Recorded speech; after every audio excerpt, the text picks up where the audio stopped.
Bienvenidos. En este mes de abril ha habido una serie de noticias sensacionales. No vamos a mencionar hoy tan solo lo de Corea, como en el resto del mundo, pero vamos a concentrarnos en la isla de Cuba y lo ocurrido después del 18 de abril, en el cual la Asamblea Nacional Cubana, la Asamblea del Poder Popular, finalmente aprobó la llamada elección de Miguel Díaz-Canel como presidente de la República de Cuba. El cambio, no hay duda que pudiéramos llamarlo cosmético por algún lado o fundamental por el otro, pero no hay duda que ha ocurrido por primera vez alguien que no es de la familia Castro llega al poder en Cuba. No con uno de los Castros necesariamente, como fueron algunos de los ejemplos presidenciales anteriores con Urrutia y Dorticós, pero de hecho con una estructura gubernamental que, vamos a ser sinceros, no es la que yo preferiría, pero es la que existe y es la que estamos hoy en día analizando. Miguel Díaz-Canel, si analizamos su trascendencia histórica, podríamos decir que tiene una brillantez que todavía no ha explotado. La brillantez es que Miguel Díaz-Canel ha sido probablemente el único cubano que ha podido trascendentalmente llegar a la primera magistratura cubana sin ser o haber sido depurado por algunos de los medios castristas de eliminar cualquier amenaza al poder absoluto de ellos. Realmente, si se ve el reportaje en la prensa de uno u otro lado, pues podríamos dividirlos en los que están a favor y en contra de Díaz-Canel. Los que están a favor, que es normalmente la prensa comprometida, la prensa esclava, tanto dentro de Cuba, como todos esos elementos que a través del mundo todavía siguen proyectando una visión totalitaria de la historia, consideran que el señor Díaz-Canel es la sucesión adecuada, firme, de esta trascendente circunstancia que se llama la Revolución Cubana, aunque yo la llamaría una dinastía de los hermanos Castro. Por el otro lado, los que se oponen analizan esto con una trayectoria de realismo de probatoria.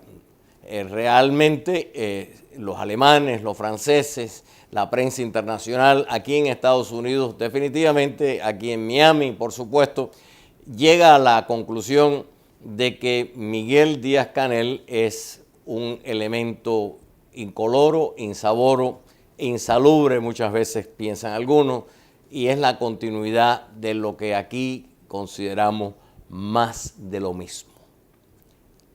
Pero yo no vengo aquí a hacer un análisis simplemente para volver como un papagayo a repetir lo que dice esta prensa o lo que dice aquel. Yo creo que la evidencia exacta, fidedigna de que es Díaz-Canel, pues ha quedado plenamente demostrado. Igual que queda plenamente demostrado que nadie más hubiese llegado al poder si desde el principio hubiera hablado a favor o en contra de las reformas necesarias, hubiera ejercido su posición de poder para cambiar, alterar, intercambiar algunas de las situaciones internas de Cuba. No hubiera llegado.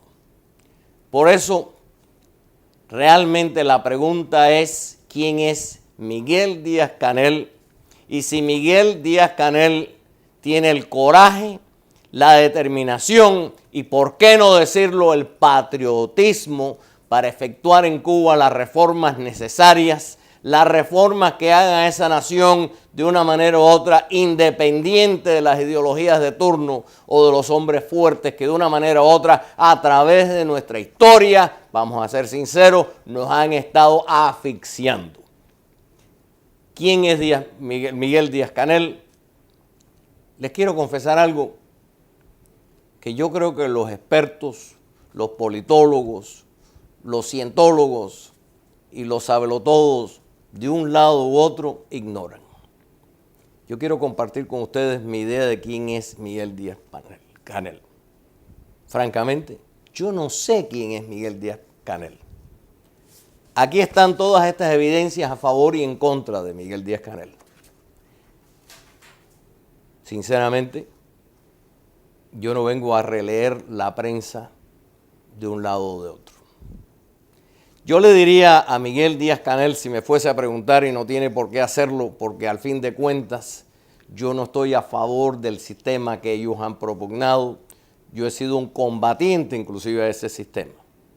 Pero yo le diría que la única manera de sacar al gobierno de Cuba, a la República de Cuba y al pueblo de Cuba, es efectuando las mejoras que convengan al pueblo de Cuba.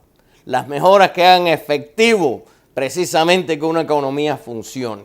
Las mejoras que lamentablemente, inclusive desde la dirigencia de Raúl Castro más recientemente en el 2008 hasta el presente, la economía cubana se ha estancado. Se ha estancado inclusive a niveles lamentablemente inferiores a otras épocas. Vamos a ver lo que era la economía o lo que es la economía. La industria minera, sobre todo el níquel, en su producción ha descendido. Los medios energéticos, sobre todo ahora con el cese del regalito chavista y de Maduro del petróleo, definitivamente ha descendido. Porque sinceramente lo que ha faltado en Cuba es la disciplina, la previsibilidad, el interés de desarrollar una industria de país, de pueblo, la idea de desarrollar una economía que nos dé a todos, sin quitarle a nadie necesariamente. No establecer oligarquías estilo Unión Soviética o Rusia en estos momentos. No hacer de Cuba el mismo espectro que es la oligarquía que rige en China, cuya mujer es la mujer mejor vestida del mundo. Imagínense ustedes un régimen etiqueteado como comunista. Por Dios. Miguel Díaz-Canel yo no sé quién es. Pero si me escucha Miguel Díaz-Canel, me imagino que estos son tus problemas. La agricultura por el suelo, las exportaciones casi inexistentes, la industria energética amamantada por todos estos dictatorzuelos desde afuera, no llega a nada. Cuba hoy en día en su industria energética no produce ni el 30% del consumo que los cubanos requieren y sus industrias también. Ya hablamos de la industria minera. ¿Y por qué no hablar de la propia agricultura, donde el 13% del pueblo de Cuba trabaja en esa industria? Yo no vengo aquí a anunciar nada que nadie conoce. Está por el suelo igualmente. ¿Ok? En Cuba hay parcelas y más parcelas sin ser cultivadas. Existen todavía espectros de la ayuda soviética en tractores que parecería que nos darían pena exhibirlos en cualquier lado. Hay alguno que otro nuevo elemento rudimentario de China. Y lamentablemente todavía ahora tenemos de nuevo a los gendarmes colonizantes de la ex Unión Soviética, ahora llamémosle Rusia, y la República Popular China, que de popular no tiene un ápice tampoco.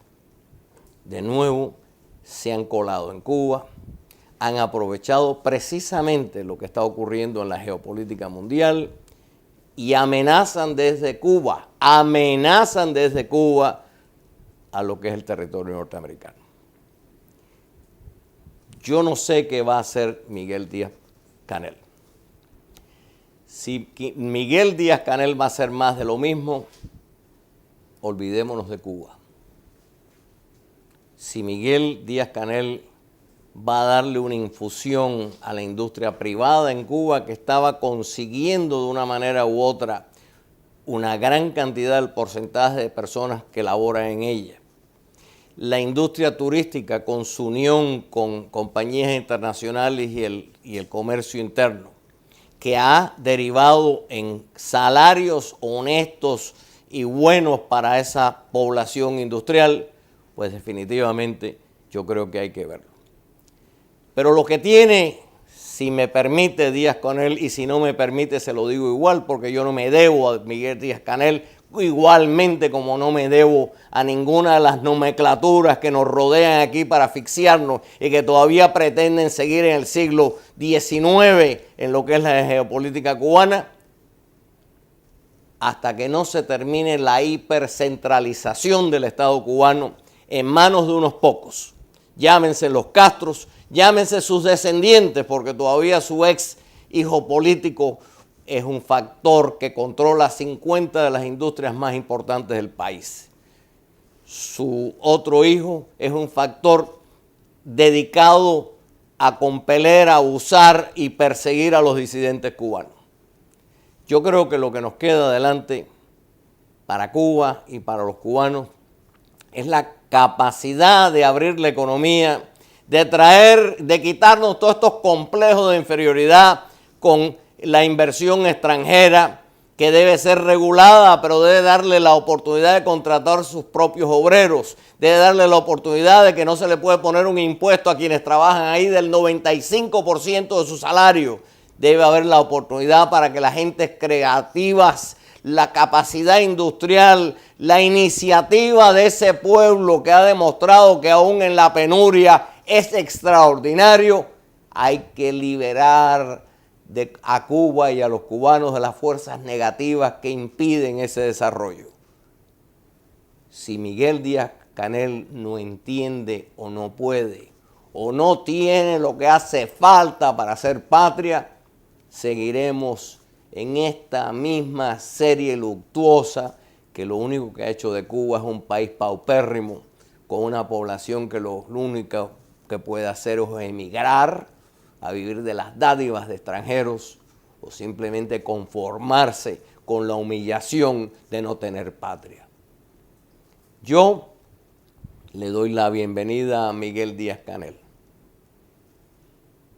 por otra cosa, simplemente porque lo que traigo en este sentido es el mismo sentido que todos tenemos, que todos queremos a Cuba, pero la queremos bien, la queremos fuerte, la queremos como debe ser y como Martí la soñó.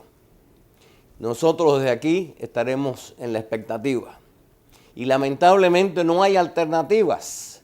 Lamentablemente la oposición es mínima, lamentablemente la ayuda extranjera a esa oposición está subordinada a lo que son las concesiones internas de la política norteamericana.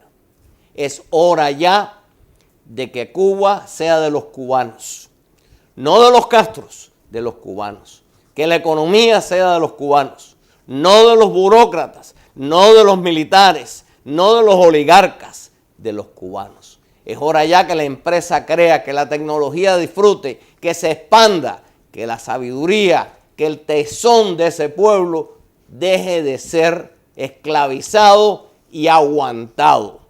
Es hora ya de que quienes tienen el guante y la pelota se vayan a su casa, o si no, el impulso popular los va a mudar allá de todas maneras. Muchas gracias.